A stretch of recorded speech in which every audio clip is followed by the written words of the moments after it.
There's so much wrong with what I just watched. Before we begin this video, I want to clarify a few things.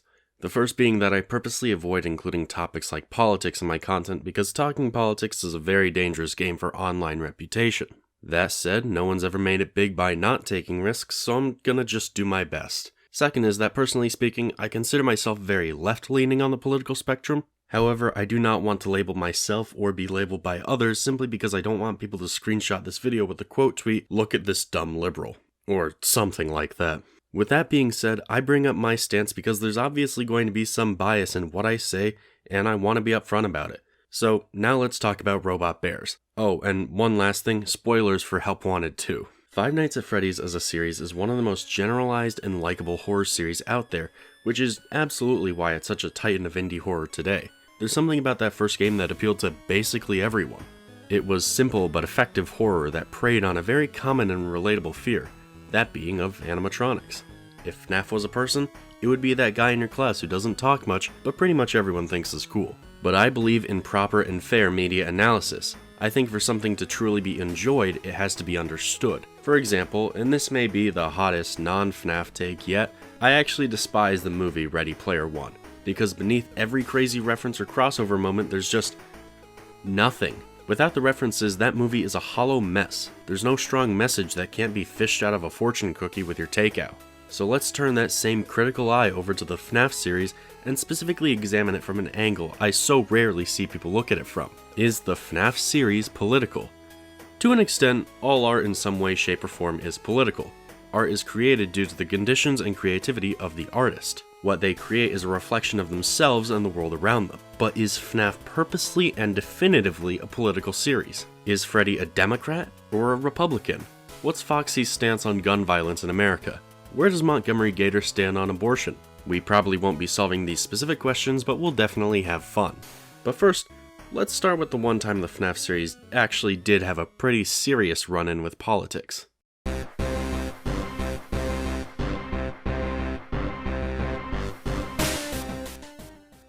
What I'm going to talk about now is kind of taboo among FNaF fans, both those who hate Scott and those who love him. I'm going to be talking about the time Scott Cawthon was hacked. In 2021, Scott Cawthon's political donations were unearthed, revealing a pretty nasty, if not completely unexpected, line of donations from Scott Cawthon to several Republican candidates in 2020. The highest of these donations was to Republican Senator Mitch McConnell, although there were many others, including a $2,000 donation to Donald Trump's campaign. The oddest part to me about this is that there were any donations to Democrats at all, but Scott also donated $2,500 to Tulsi Gabbard. This ended up being a huge scandal with many fans, especially in the LGBT community, reasonably upset with Scott. For a lot of them, they saw it as them giving Scott their money and then turning that money over to people who didn't have their best interests in mind. And that's putting it very lightly. In the end, I think people are more mellowed over about Scott now, especially since he donated $50,000 to the Trevor Project. The Trevor Project is a suicide prevention organization specifically geared towards LGBT youth, and the $50,000 donation far exceeds not just any single donation Scott made to a candidate, but also far exceeds the total amount of money he donated to the Republican Party in the first place. It's definitely a big move on his end, and it's one that I feel was made not just in apology, but in earnest support of the LGBT community. Keep in mind Scott's background. He's a Texan who got his start in animation and gravitated specifically towards animations based on the Christian Bible. Without as little generalization as possible, I think that it was obvious this dude was probably a Republican. Does that make him a bad person? No, and it's clear, at least to me, that Scott never wanted to actively harm anyone with his donations. That said, I bring this up primarily to get it into your mind that Scott is likely a Republican, although he is at the very least socially aware, what I'm sure many people with only 3 functioning brain cells would call woke. With that in mind, let's examine the FNaF series. The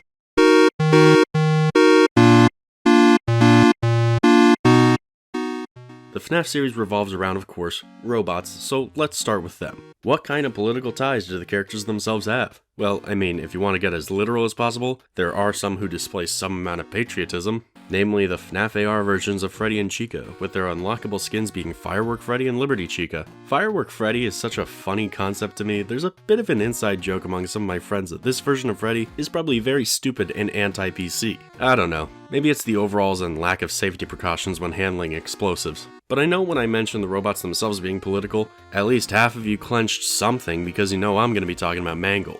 Let's put this one to rest right now.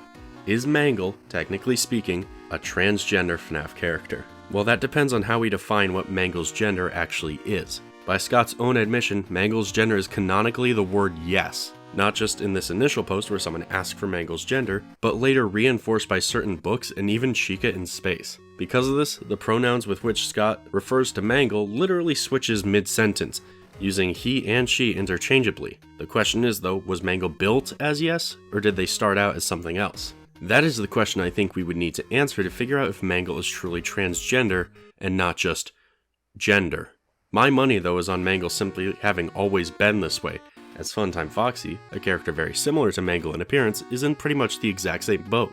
In Sister Location and UCN, Funtime Foxy's gender is constantly swapped, albeit less frequently than Mangle's. In my opinion, both these characters could absolutely fall under the trans umbrella, although with at least one of them, I doubt Scott intended that. Truth be told, I think Scott just forgot what gender he made Mangle during FNAF 2's production, but the fact that he's still rolling with it all these years later tells me that it doesn't bother him if people interpret Mangle in that way. So that's that for transgender robots. How about gay ones? Oh god, alright, I'm not about to get into shipping or anything like that, but can we all agree that Glamrock Freddy is not straight, right? Throughout Security Breach, the animatronics have far more personality than ever before in the FNAF series, with them having personal likes and dislikes, as well as individual character traits to separate themselves from one another. Roxy has a big ego, Monty is aggressive, Chica is sort of a popular girl, and Freddy is adorable, there's no other way to put it. And in Security Breach, whenever Freddy reacts to any of the other animatronics, he constantly calls them out as his friends. He knows them. He knows what they're like and how they act. But there is one character he seems to have a bit of a deeper connection with, and that's Glamrock Bonnie, who unfortunately was not present throughout Security Breach. But one of the few hints of him having ever been there is Glamrock Freddy's comments on Bonnie, specifically how he misses him and how he used to visit Bonnie Bowl all the time, but stopped coming after a while. This was what lit the fuse and got people to wonder, did Glamrock Freddy miss a best friend, or something more? Then Ruin, Security Breach's DLC, came along and, well, it kinda gave us more room to work with. When visiting Bonnie's room behind the stage, we can find a lot of Freddy memorabilia, including a gold statue of Freddy on Bonnie's desk. But there's also a poster on the wall, a poster which reads, "You and me forever and ever, love Freddy." Now, I'm not saying that telling your friends you love them is gay, but I am saying that this poster is gay as fuck. You and me forever and ever is such a weird thing to say to someone you're not romantically involved with, especially if you followed up with a love Freddy. I mean, the only people who usually say you and me forever and ever are either couples or bank robbers who just pulled off a really good heist together. But what convinces me that this is a more romantic relationship is the fact that none of the other Glamrocks have a poster like this, or a statue of Freddy, or an intact Freddy plushie. I'm just gonna say it. I think Steelwool and Scott made the robots gay in this one, and that's pretty cool. I mean, when you're meddling with the same magic that created David Bowie and Freddie Mercury, that being glam rock, you're gonna wind up with some not-so-straight robots. Okay, that's one side of the story. Yes, sometimes Scott makes a robot and they're not just an apple, they're the entire orchard. But what about the reverse angle? Is there anything homophobic in the FNAF series? What a ridiculous idea. I can't even— oh shit.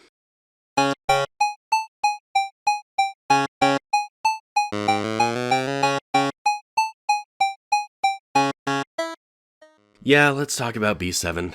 B7 is a short story released in the Tales from the Pizzaplex series of short story compilations, specifically from the book titled Haps. This specific story is the subject to a lot of backlash, primarily because fans see within it some very transphobic messages. Not like blatantly transphobic, but like, let me summarize the story for you and see if you pick up on it. Billy is a young boy who at the age of 3 is involved in a traumatic accident that leaves him scarred. At age 5, he enjoys watching the show Freddy and Friends, where he becomes fascinated with the idea of being an animatronic. He begins pretending to be an animatronic from the show, even when he goes to school. His friends make fun of him, but he doesn't care because to him, robots can't experience emotion. Over time, Billy becomes further and further infatuated, even delusional with the idea of being an animatronic. When his parents bring him to the doctors only encourage that they play along with Billy's fantasies. When Billy is an adult, he begins to experience this sort of dissonance. He feels that he is an animatronic, but he still experiences human feelings, physical ones. So he decides that the best way to take care of this is to chop off his limbs and have them replaced with prosthetic ones. Although every doctor he sees denies him this insane request, one surgeon, who was fired due to malpractice, agrees. Eventually, Billy decides to go by the name B7. However, when he finally looks in the mirror and sees all the body modifications he had made to himself, he realizes he isn't happy with it. He ends up killing himself in a junkyard trash compactor, happy that his blood was still there, meaning on some level he was still human. It's very easy to see this story as an allegory for the trans experience, specifically if the trans experience is every bad thing that has ever happened to anyone ever. The parallels between this story and many conservative talking points are numerous and definitely should be examined. In particular, the doctor's introduction to the story, giving Billy these irreversible surgeries, seems to parallel conservative fears about people going through irreversible operations in their transition from one gender to another. And although I can see the comparisons, I don't think the story was intentionally written like this. The lead author of this story is Andrea Wagner, who has worked on many FNaF books in the past. According to her own admission, this story was not meant to be about transgender people, and she herself is accepting of LGBT people. In truth, B7 could just be a bad accident.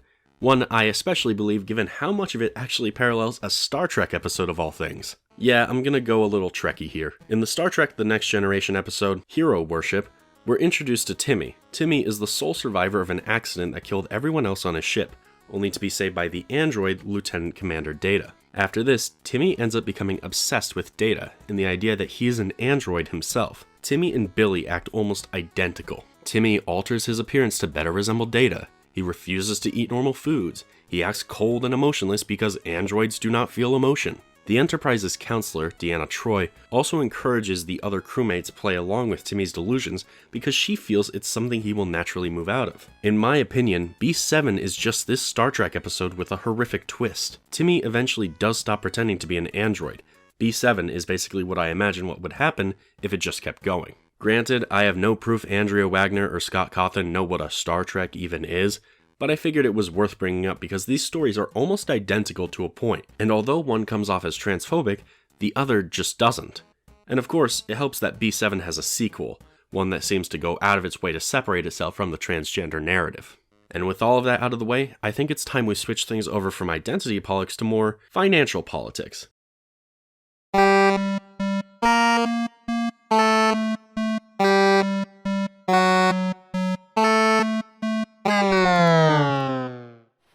It's time to talk about one of the most unsung themes about FNaF, at least from a casual perspective.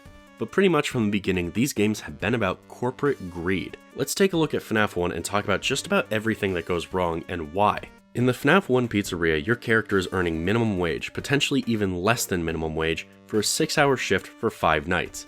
In the building, there are 4 robots, all of which are more than capable of killing an adult when they're left in a free roaming mode, which, as it turns out, is turned on at night. The reason why this situation is created in the first place is to presumably cut down on the cost of repairing these animatronics should they break. The whole setup is one that puts saving money ahead of your safety, but it goes even further, like in FNaF 2. The thing about FNaF 2 is that it is arguably the best Freddy Fazbear's has ever been in regards to safety. We hear straight up, they spent a lot of money to make sure things didn't go wrong again. But they still did, which encourages them to reuse old tech and scrimp and save in FNaF 1. FNaF 3 tells us that the company was totally okay with using old, dangerous Springlock suits as replacement costumes. In fact, included in the operation instructions were instructions on where to bleed to death should an employee accidentally trigger the very fragile suit. For the first 3 games, there's an ongoing theme that FazN is much more interested in overall profits than they are safety. FNaF 4 doesn't really add on to this, neither does Sister Location, both of those are much weirder in terms of theming. But then Pizza Sim? Corporate greed is a gameplay mechanic. Like, no exaggeration, the greedier you are, the better you will be at this game. Pizza Simulator is half tycoon, half real FNaF game, and for once I'm pretty much just talking about the tycoon stuff here. Throughout the game, your job is to purchase animatronics and attractions to boost your pizzeria's overall score and attract more customers. More customers, more money. But there are a certain number of things you should consider. One of these is bonus revenue.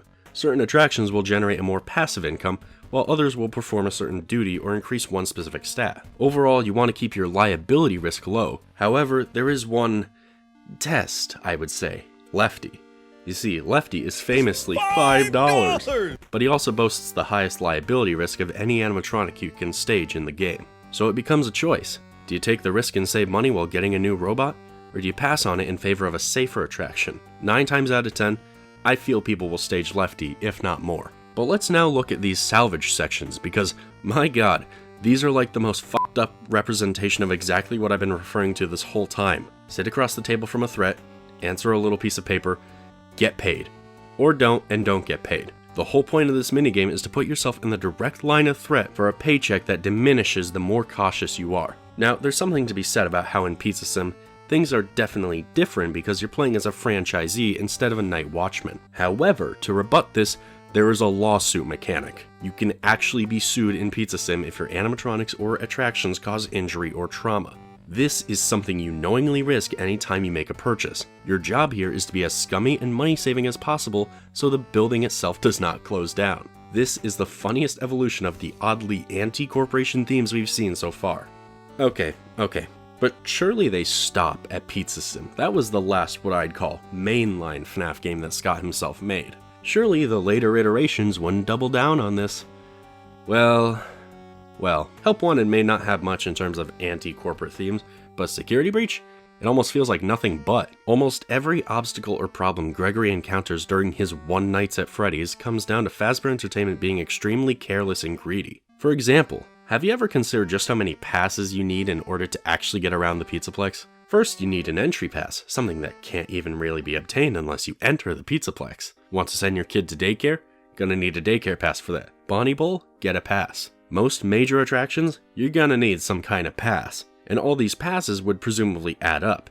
If they're anything like amusement park passes, they're probably pretty damn expensive. But the thing that I think is funniest about the passes is that initial entry pass. Just to pay for everything else, you still need to pay the price of entry. And people wonder how Fazbear Entertainment got so rich. Next up, let's talk random tidbits that can be found. The Fazcam, as we're told, is sold in Monte Golf, where flash photography is prohibited. This means staff can confiscate the Fazcams of customers who just purchased a camera and resell them later on. That's just straight up sounds illegal to me. Or how about how the fire exit requires VIP access, something that is obtained by just having a lot of Fazbear Entertainment branded stuff. In the event of a fire, if you are not emptying your wallets for this company, you will die. I cannot stress that enough. You will actually cease to be because you aren't dripped head to toe in the Freddy Faz merch. But Security Breach, and to an extent Help Wanted and Help Wanted 2, both evolve a little bit past this initial anti-corporate theme. And it actually ties into something fairly recent that we can point at and reflect on. A while back now, there was a fan-made release of Five Nights at Freddy's Plus, which was both loved and hated. Loved because on the one hand, all that amazing work by FizzNom was actually in a game now. Hated because it was done so without FizzNom's permission, and done very shortly after he had left the fanverse for personal reasons. For all intents and purposes, the project was buried, and some people saw this as a sort of graveyard desecration. Still, one of the big things people had a problem with in this game was the phone guy. Phone guy in this game was made using an AI filter of Scott Cawthon's phone guy voice over the developers. The end result was someone who sounded like Scott but slurred their words and spoke in an accent that Scott does not have. It was just wrong, and again, made without Scott's permission. In an historic move on Scott's part, he actually took to Reddit to explain his stance on the use of AI voices. He didn't like them.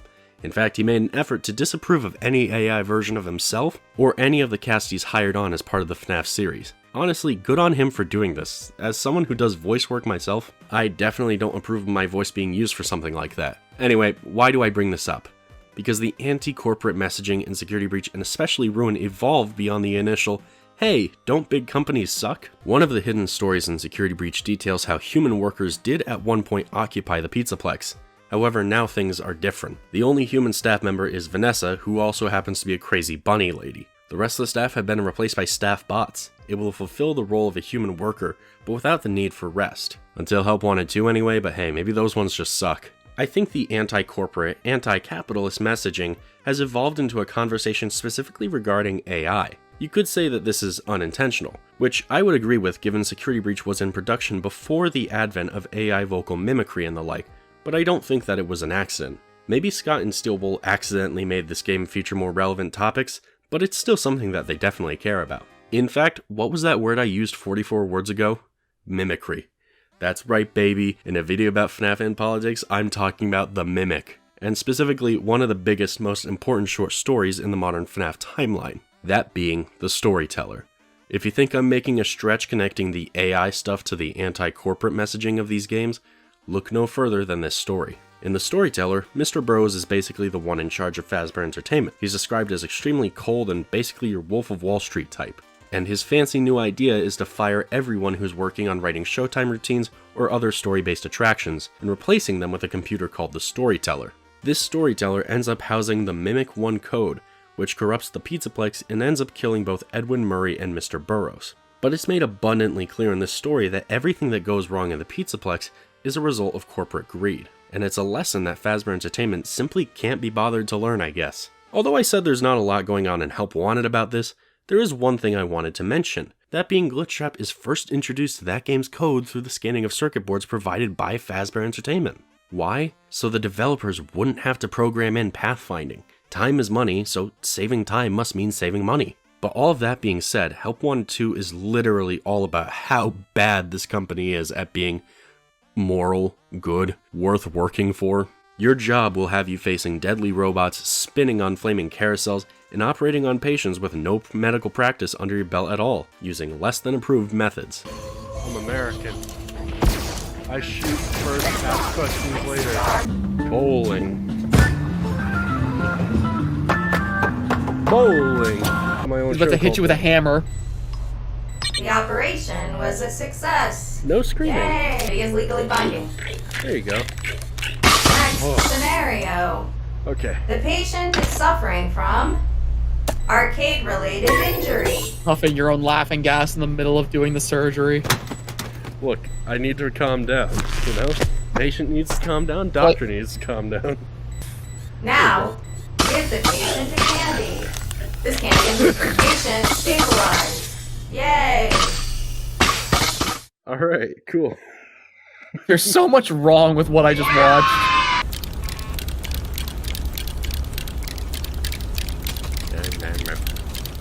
Alright, Zach, you gotta voice act with Freddy. Hello, it's me, children's drawing Freddy. I'm from the UK. Hello, I'm British puppet doll. Alright, that's just Stocko. You know what they call me, Zachary Jr.? What do they call you? Bowling. Okay. What are you doing? I'm a hot dog. Okay, hot dog. Fuck. Phew. Hey, what did I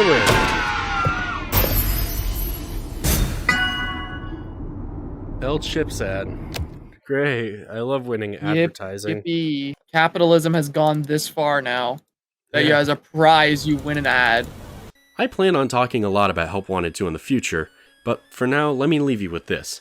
No other game in the FNAF series do I feel is as straightforward with what it wants to be about. It is about you, the player, being mistreated by this company, and this malicious entity whose name you probably don't even know. And I feel that's a perfect capstone to the series thus far. In the end, what do I think the grand theme of the FNAF games are, and are they truly political? I would say yes, they are political, just not in the ways you might think. A good idea of a political game with something to say would be something like the Fallout series, or the Metro series, where the themes are so on the nose people would laugh at you if you called them apolitical. The FNAF series, though, is different.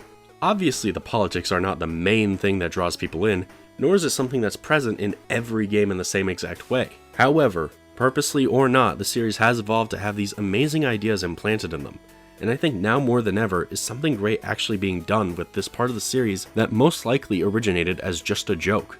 We came from a sign that says don't poop on the floor to the AI uprising leading to the rise of the Mimic, a robot whose only goal is humanity's destruction and who is capable of imitating us the whole way through. With all that being said, I hope you enjoyed watching. I'm Demuted, be sure to subscribe, and peace.